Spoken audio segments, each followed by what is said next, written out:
During late 18th century, the French society was divided in two parts. पहले हम French society को देखते हैं कितने टाइप की थी।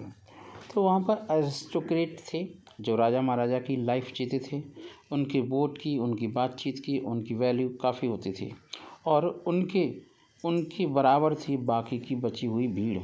उस भीड़ को हम कह सकते हैं पुअर पीपल्स।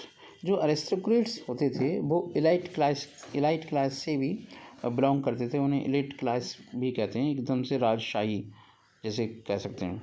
और जैसा कि आप देख भी रहे हो कि इस पिक्चर में इलाइट क्लास है और वो गरीबों और पुअर पीपल के द्वारा ग्रो की हुई फसल, उनके द्वारा मेहनत किया हुआ पैसा या वो सब चीज़ें, उनका यूटिलाइजेशन इनके द्वारा हुआ करता था, जो राजशाही टाइप के लोग थे। और उनका इंटरवियर भी था, राजा महाराजा के जो कामकाज का तरीका था ना, उनमें भी इनका इंटरफियर था।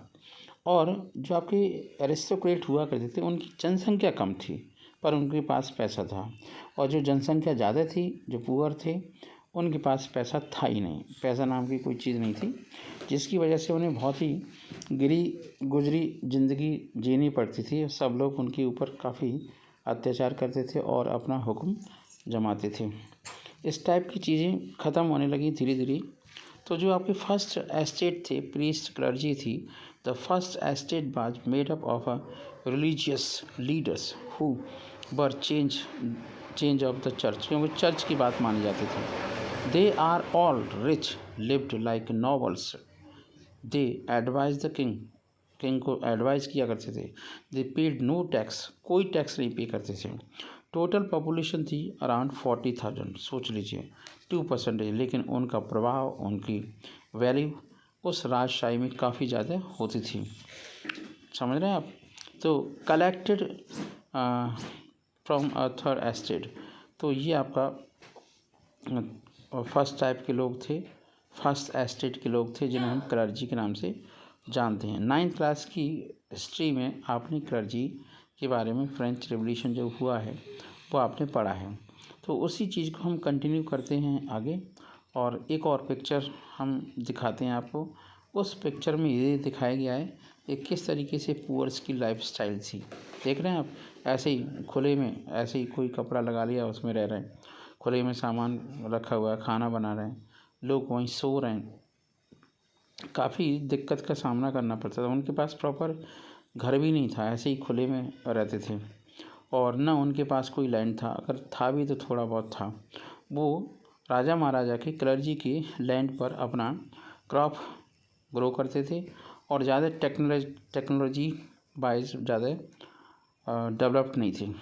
और जब वो कहीं पर भी ट्रैवल करते तो काफ़ी भीड़ भाड़ के साथ एक स्थान से दूसरे स्थान तक जाते थे। जैसा कि आप कार्ट देख रहे हैं, उसमें कितनी भीड़ है एक कार्ट में जाने के लिए, और कुछ लोग उस पर चले गए। और उनके देखो रहने का तरीका, देखो आप देख रहे हैं कि एक प्रकार की झुग्गी झोंपड़ी की तरह उनकी लाइफ सर्वाइव होती थी। सब कुछ ओपन था, तूफान आया, ख़त्म सब, एवरीथिंग। तो ये कंडीशन थी आपकी पुअरेस्ट पर्सन की, बहुत पुअर पर्सन की। चलिए एक और पॉइंट क्लियर करते हैं। तो जो आपके जी थे, part of the third estate, they were middle class of the France. फिर क्या हुआ, एक नई क्लास ऑरिजिनेट हुई जिसे हम कहते हैं मिडिल क्लास।